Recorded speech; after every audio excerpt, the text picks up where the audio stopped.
Hello बच्चों, तो आज हम लेकर आए हैं क्लास 11th की इलास्टिसिटी चैप्टर का लेक्चर नंबर 2। पिछले लेक्चर में आपने सीखा इलास्टिसिटी क्या होती है, रिजिड बॉडीज़ क्या होती हैं, कैसे इलास्टिसिटी की जो टेंडेंसी है वो बॉडी के अंदर आती है, इंटरमोलिकुलर फोर्स क्या होता है, इंटरमोलिकुलर डिस्टेंस क्या होता है, कैसे जो बॉडी के पार्टिकल्स हैं वो एक दूसरे के साथ स्प्रिंग लाइक स्ट्रक्चर से जुड़े हुए होते हैं। ये सारी बातें हमने पिछले लेक्चर में डिस्कस की। तो आज बच्चों हम डिस्कस करेंगे स्ट्रेस के बारे में, जिसको मैंने लास्ट वीडियो के जो लास्ट के 1-2 मिनट थे उनमें मैंने आपको बताया था। आज उसी को हम कंटिन्यू करेंगे। तो कॉपी पेन निकाल कर तैयार हो जाइए। मैं गौरव सिंह आप सभी का स्वागत करता हूं अगर फिर से हमारे और आपके इस प्यारे चैनल फिजिक्स एम्बेसडर पर। तो आइए बच्चों स्टार्ट करते हैं। इधर उधर जो डिस्ट्रैक्शन है उनको बंद कर दीजिए। चलिए देखिए, स्ट्रेस क्या होता है मैंने आपको लिखवाया था बच्चों कि it is the restoring force, it is the restoring force पर unit area. It is the restoring force पर यूनिट एरिया। तो मैंने कहा था स्ट्रेस जो है वो होता है force restoring per unit area, ठीक है। और इसमें भी आपको क्या रखना है, ये फोर्स कैसा होता है परपेंडिकुलर एरिया के। जैसे मैंने आपको बताया था कि मान लो एक हमारे पास ये रॉड है जिसको हमने इस तरीके से एक तरफ से बांध के रखा है और इस पर मैंने एक फोर्स लगाया एफ एक्सटर्नल, तो इसके बदले में एक पीछे फोर्स डेवलप हो जाएगा एफ रिस्टोरिंग। इस रॉड का जो क्रॉस सेक्शनल एरिया है ए, तो उसमें जब डेवलप होगा स्ट्रेस होगा force restoring per unit area, ठीक है। ये स्ट्रेस क्या है, ये वही स्ट्रेस है जो आप एग्जाम के वक्त लेते हो। कुछ कह रहे सर हम तो बिल्कुल नहीं लेते और एग्जाम का स्ट्रेस बिल्कुल नहीं, क्योंकि हमें तो पढ़ने से मतलब नहीं है, पर जो पढ़ने वाले बच्चे हैं उनको स्ट्रेस तो होता है, ठीक है। तो ये है हमारा फोर स्ट्रेस, ठीक है। अब आपको देखने से लग रहा है कि स्ट्रेस की यूनिट अगर निकालूं मैं, तो ऐसा यूनिट जो बच्चों होती है वो होती है Newton per metre square. Force की यूनिट न्यूटन, एरिया की यूनिट मीटर स्क्वायर, तो this is Newton per metre square.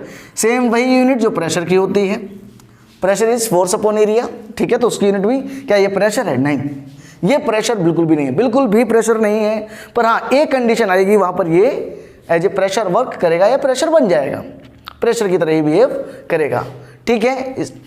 तो ये हो गया हमारा स्ट्रेस। अब स्ट्रेस के हमारे टाइप्स होते हैं, तो टाइप्स ऑफ स्ट्रेस की अगर मैं बात करूं, टाइप्स ऑफ स्ट्रेस की बात करूं तो बच्चों टाइप्स कौन कौन से होते हैं स्ट्रेस के?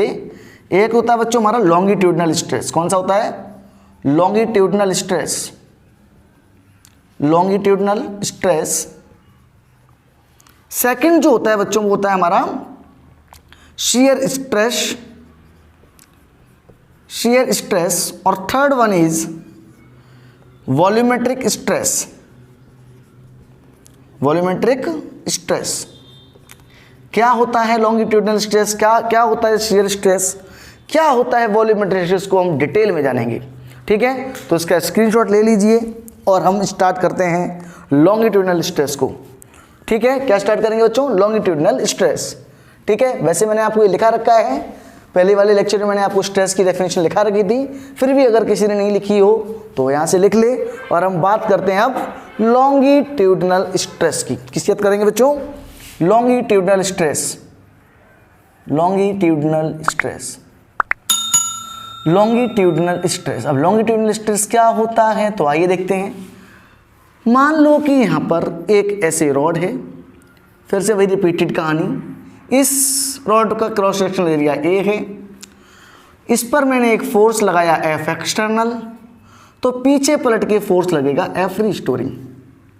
तो जब ये खींचेगा इसके अंदर तो इसमें इसकी लेंथ में चेंज आएगा, इसकी लेंथ में चेंज आएगा।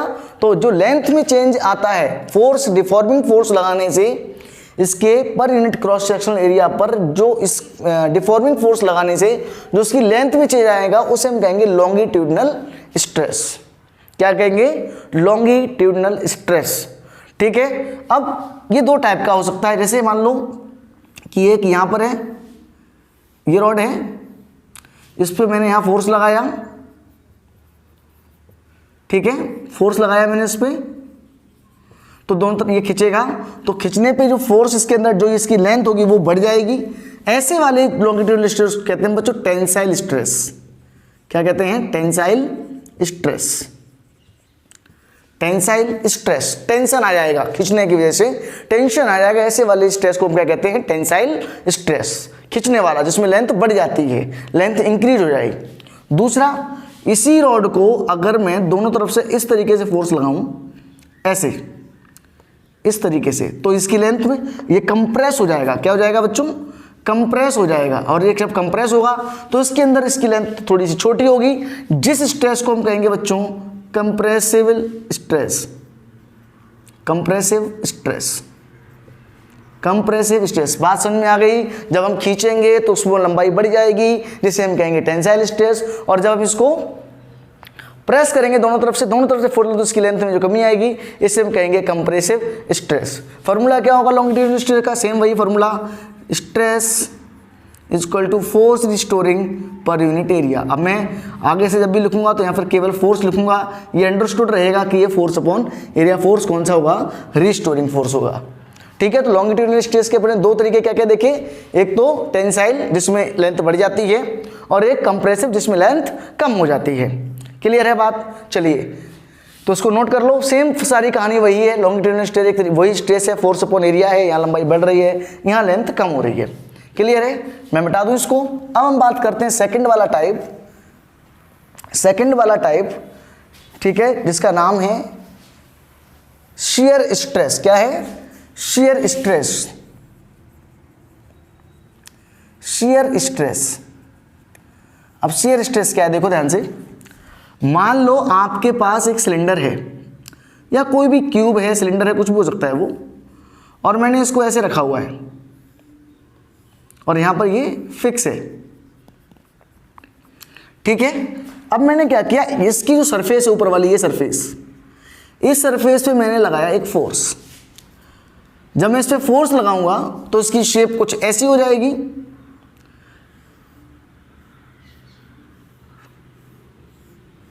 इस तरीके से, या जो इसकी ओरिजिनल लेंथ थी ये यहां से थोड़ा सा इधर बढ़ जाएगा। तो मैंने ध्यान से देखो फोर्स कहां लगाया, इस पे टेंजेंशियली फोर्स। जैसे ये जो डब्बा रखा है, इस डब्बे के ऊपर ऐसे ऐसे ऐसे फोर्स लगाया, ऐसे डब्बे पे ऐसे। एनसीईआरटी में एग्जांपल लेते कि एक बुक रखी है और उस बुक के ऊपर ऐसे फोर्स लगाओ, बुक रख लो और बुक के ऊपर ऐसे फोर्स लगाओ। ठीक है, जैसे मैं आपको बताता हूं, ये मान लो ये आपके पास बुक है ये, ठीक है, इस बुक को पकड़ो और इस बुक के ऊपर ये रखे हैं, इस पे ऐसे ऐसे टेंजेंशियली फोर्स लगाओ, टेंजेंशियल फोर्स। ठीक है, फोर्स कैसा होगा, टेंजेंशियल फोर्स लगेगा। किस कौन से एरिया पे, इस एरिया पे। अब एरिया कौन सा लेना है सर, एरिया ये लेना है, एक तो इसका कर्व सरफेस एरिया होगा और एक इसका ऊपर का सरफेस एरिया। तो आपको वो एरिया लेना है जो इस फोर्स के, टेंजेंशियल फोर्स के पैरेलल हो। अब देखो ऊपर वाला टेंजेंशियल फोर्स ऐसा है, तो एरिया इसके पैरेलल कौन सा, ये वाला एरिया पैरेलल है कि ये वाला, ये वाला। ठीक है, तो ये एरिया जो है इसको इससे पैरेलल है, ये पैरेलल। क्या इसका वॉल्यूम चेंज हो जाएगा, नहीं, वॉल्यूम सेम रहेगा। ये ऐसे मान लो एक डिब्बा रखा हो और डिब्बे को ऐसे ऐसे धक्का मारो, तो वो ऐसे जो इसमें चेंज आएगा, ये जो चेंज आया इस तरीके से, ये इस एरिया पे आया है। तो जब फोर्स और सरफेस एरिया एक दूसरे के पैरेलल हों, और जब उस टाइम जो स्ट्रेस डेवलप होता है उसे हम कहते हैं शियर स्ट्रेस। ठीक है, तो हम ऐसे लिख सकते हैं, when the stress is tangential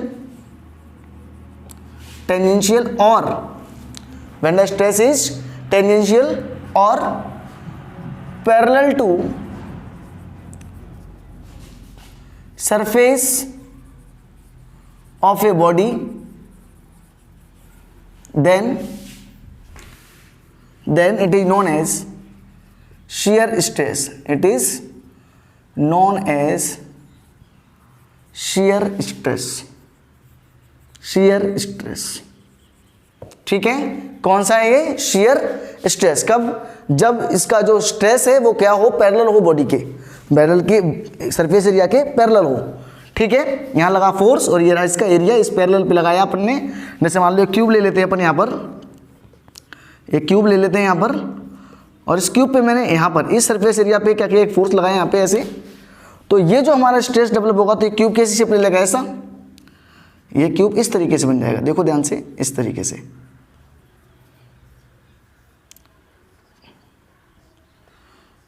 थोड़ा सा ये अपनी जगह से ऐसा टेढ़ा हो जाएगा, इस तरीके से। ठीक है, तो ये जो हमारा स्ट्रेस डेवलप होगा ये कौन सा होगा, शियर स्ट्रेस। याद रखेंगे एरिया कौन सा कंसीडर करना है, जो सरफेस फोर्स के पैरेलल है उस एरिया को हमेशा कंसीडर करना है। क्लियर है। चलिए अब हम बात करते हैं तीसरे नंबर की स्ट्रेस की, जिसका नाम है वॉल्यूमेट्रिक स्ट्रेस। फॉर्मूला इसका भी वही, फोर्स अपॉन एरिया। ठीक है, क्या है, फोर्स अपॉन एरिया। इसको वही स्ट्रेस को मैंने क्या कहा था, सिग्मा से डिनोट करती हैं, वरना आप शेयर लिख सकते हैं, यहाँ पे क्या लिख सकते हैं, शेयर स्ट्रेस। ठीक है, अब हम बात करते हैं थर्ड वाले की, जिसका नाम है वॉल्यूमेट्रिक स्ट्रेस। आई होप ये आपको समझ में आ गया होगा कि जो आपकी बॉडी है उस बॉडी पे को मैं एक तरफ से पाइवट करके उसकी सरफेस पे अगर फोर्स लगाऊं तो वहां जो डेवलप होगा वो शियर स्ट्रेस होगा। अब बात करते हैं वॉल्यूमेट्रिक स्ट्रेस की।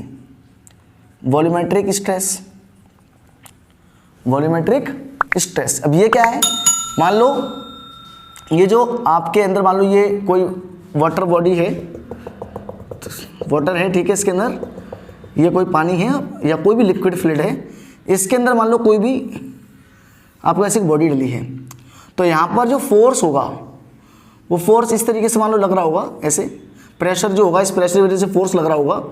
ठीक है, ये जो फोर्स लग रहा होगा तो ये क्या कर रहा होगा, इसको अंदर की तरफ इसमें चेंज ला रहा होगा, इसके वॉल्यूम में क्या लेके आएगा, चेंज लेके आएगा। आपको ध्यान से देखें तो वॉल्यूम में चेंज आएगा। जब आप किसी चीज़ को फोर्स ला के दबाओगे तो उसकी वॉल्यूम में क्या आएगा, चेंज आएगा। जब आपने फोर्स लगाया पर यूनिट एरिया पे, इसके एरिया पे क्या लगाया, फोर्स लगाया, तो उसके वॉल्यूम में चेंज आएगा।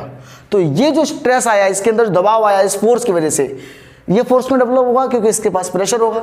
ये प्रेशर क्या करेगा, उस पर फोर्स लगाएगा। तो यहाँ जो फोर्स पर यूनिट एरिया होगा इसको हम कहेंगे वॉल्यूमेट्रिक स्ट्रेस। क्या कहेंगे, वॉल्यूमेट्रिक स्ट्रेस। क्या कहेंगे इसको, वॉल्यूमेट्रिक स्ट्रेस। क्या लिखेंगे अपन, stress, volumetric stress, volumetric stress, ऐसे लिख दें, वॉल्यूमेट्रिक स्ट्रेस, फिर से force upon area, force upon area. अब यहां ये जो फोर्स ये लगा, ये किसको क्या बोलते हैं अपन, प्रेशर।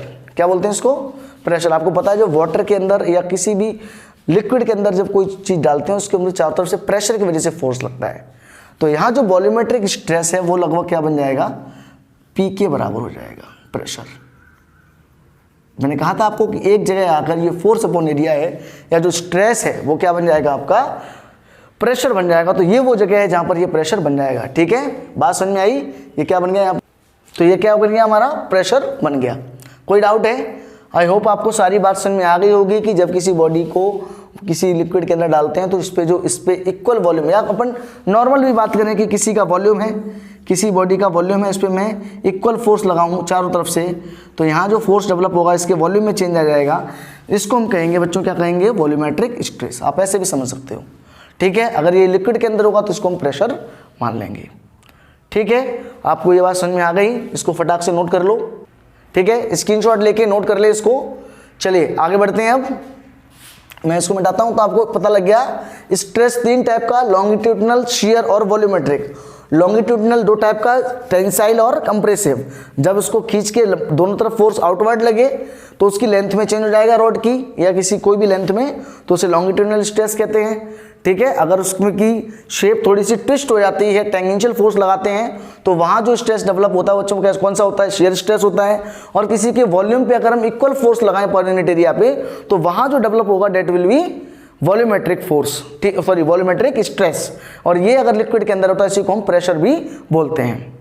क्लियर है बात? चलिए अब हम एक सवाल कर लेते हैं, इसका एक दो एग्जाम्पल कर लेते हैं इसके। जैसे मान लो कि आपको किस तरीके से, इस तरीके से आपको एक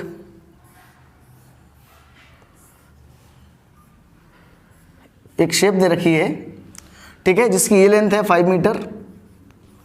ठीक है, इसका जो ये विड्थ है, ये इसका जो विड्थ है वो है 1 मीटर।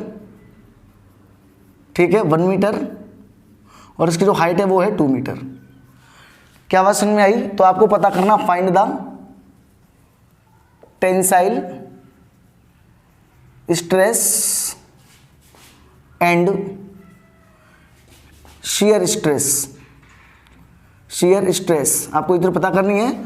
और इस पर एक फोर्स लग रहा है इस तरीके से, यहाँ एक फोर्स लग रहा है 100 न्यूटन का, कितना फोर्स लग रहा है 100 न्यूटन का, और जो एंगल है हॉरिजॉन्टल के साथ दैट इज आपको दे रखा है 30 डिग्री। तो आपको पता करना है इसका कौन सा स्ट्रेस पता करना है आपको, टेंसाइल स्ट्रेस और शियर स्ट्रेस। आइए कैसे करेंगे। अगर मैं टेंसाइल स्ट्रेस निकालूंगा तो आपको पता है टेंसाइल स्ट्रेस में क्या होता है, फोर्स परपेंडिकुलर पर यूनिट एरिया, क्या हो जाएगा, force restoring perpendicular unit area. अब यहाँ परपेंडिकुलर फोर्स कैसे निकालेंगे, मैंने आपको बताया था कि ये जो रॉड है आपके पास, ये जो रॉड है, इस रॉड पे ये फोर्स लगना चाहिए, ये फोर्स इस एरिया पे। तो अब देखो इस जब ये फोर्स लगेगा इस एरिया पे, फोर्स कितना होगा, देखो ये एरिया है ऊपर वाला, तो यहाँ पर इसके कंपोनेंट करेंगे फोर्स के अपन। फोर्स का ये कंपोनेंट जो है ये होगा इस तरफ हॉरिजॉन्टल की तरफ, ये होगा 100 cos 60। आपको पता है ना ये ट्राइंगल की बात कि जो थीटा के साथ है that will be cos theta, और जो ये है ये 100 sin थीटा, कह सकता हूँ ये f sin थीटा और ये भी cos थीटा। थीटा के साथ f cos थीटा, थीटा के परपेंडिकुलर जो ये cos थीटा के परपेंडिकुलर f sin थीटा।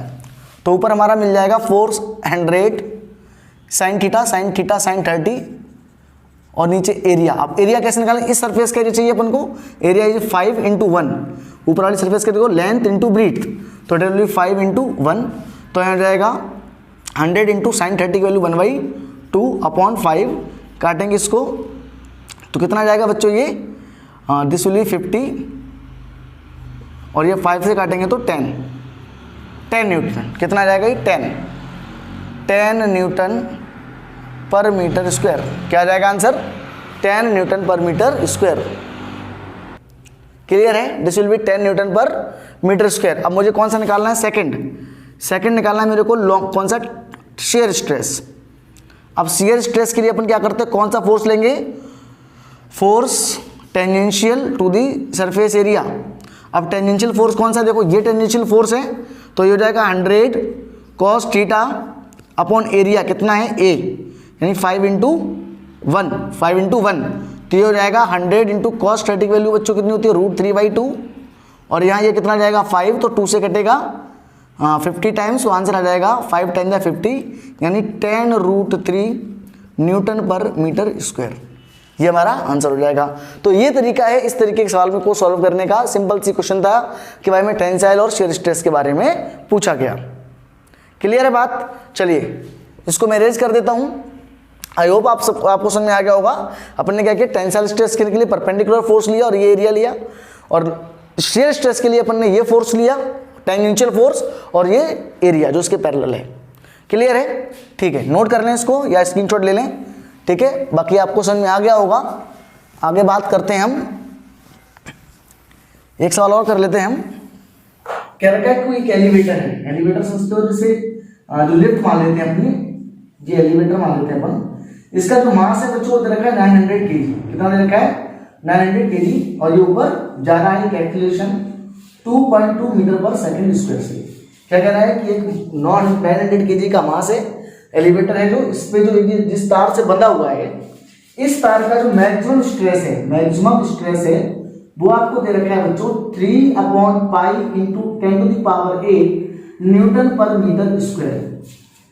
ये आपको दे रखा है, इसका मास 900 kg है, और ये ए एक्सेलरेशन से ऊपर जा रहा है, ठीक है। तो जब ये एक्सेलरेशन से ऊपर जा रहा है तो इसमें क्या होगा, इसमें ये पूछा गया आपसे कि ये आपका वायर है, इसकी रेडियस कितनी होगी, ठीक है। आपको इसकी रेडियस बतानी है।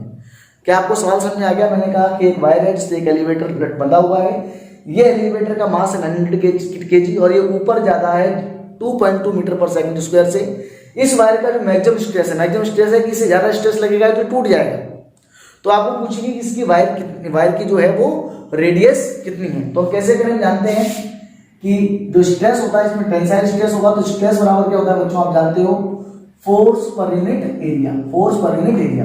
अब स्ट्रेस के लिए आपको दे रखी है 3 × 10⁸ और नीचे है पाई, ठीक है। फोर्स कैसे निकालते हैं, नीचे तरफ फोर्स लग रहा होगा बच्चों mg, फोर्स नीचे कौन लग रहा होगा mg, और इसके ऊपर एक्सप्रेशन है तो हम जानते हैं क्या हो जाएगा mg + a। आपको पता है जब ऊपर जाएगी लिफ्ट, जब ऊपर आएगी तो ये मास के साथ एक सूडो फोर्स काम में आएगा। ये मास इसको नीचे लग रहा होगा तो सूडो फोर्स काम में आएगा जो कि ऊपर लग रहा होगा, और नीचे जो होगा आपका फोर्स, और नीचे एरिया, एरिया कितना है πr²। हमने मान लिया एरिया कितना है इसका एरिया कितना मान लिया पाई आर स्क्वायर, रेडियस है इसकी आर, तो इसका एरिया कितना हो जाएगा पाई आर स्क्वायर। हम लिख सकते हैं let the radius of wire is R. Clear है? अब देखो ध्यान से, यहां मैं वैल्यू सारी पुट करता हूं तो 3/पाई इंटू 10⁸ इक्वल टू 900, जी की वैल्यू बच्चों 9.8 प्लस ए की वैल्यू 2.2 अपॉन पाई की वैल्यू पाई, आर की वैल्यू बच्चों हम निकालेंगे तो पाई से पाई कैंसिल आउट हो जाएगा। यहां हमारे पास बचेगा बच्चों 3 इंटू 10⁸ इक्वल टू 900 इंटू 12। ये देखिए आप ध्यान से 9 to 11 हाँ 12 और ये हो गया आर स्क्वायर। क्लियर है बात? अब यहां से हम और कैलकुलेशन करेंगे तो हमें मिलेगा बच्चों कि ये जो आपके पास 3 है इससे हम काट सकते 3 × 3 3 4 × 12, तो यह रहेगा 9 4 36 एंड 10⁸ इसको मैं इधर लेके आता हूं क्रॉस मल्टीप्लाई, तो R square equal to 900 into 4 upon 10⁸। जहां ध्यान से देखेंगे तो बच्चों R square equal to 9 4 3600 upon 10⁸ ऊपर जाएगा तो जाएगा 10⁻⁻8। इसको फर्दर सॉल्व करेंगे तो आर स्क्वायर इक्वल टू आ जाएगा बच्चों, इसका जो कितना स्क्वायर आएगा 60, इसका रूट करेंगे आर का रूट आएगा 60 इंटू 10⁸ का मतलब होता है 10⁻⁻4। क्लियर है? 10⁻⁻ का रूट करेंगे ये तो -4, तो आर बराबर आ जाएगा 6 इंटू 10⁻³